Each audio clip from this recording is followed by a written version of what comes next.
हे मी 1.5 किलो बटाटे घेतलेले आहेत आणि उकडून घेतलेले आहेत, साफ पण केले आणि त्याला मी मॅश करते या मॅशरनी. आता याला मी मॅशर करून घेते. वडापाव मी बटाट्याची चटणी बनवणार आहे, त्याच्यासाठी मी हे तेल टाकलेलं आहे कढईमध्ये.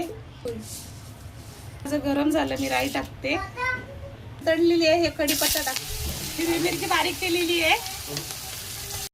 हे मीठ टाकते, हळद मी पहिलेच टाकलेली आहे आणि हे बटाटे मॅश करून ठेवलेले बटाटे टाकून देते. त्याच्यामध्ये मी थोडंसं लिंबाचा रस टाकणार आहे, थोडीशी साखर टाकते.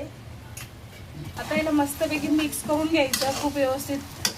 कोथिंबीर टाकायची अशी बनवायला, त्याच्यासाठी मीठ टाकते. हे हळद टाकते थोडीशी, हे टाकायचं आणि ना मिक्स करून घ्यायचं, एकदम व्यवस्थित घोटायचं. फेटून घेतलं जेवढं होईल तेवढं हाताने असं फेटून घ्यायचं, म्हणजे वडे खूप मस्त होतात.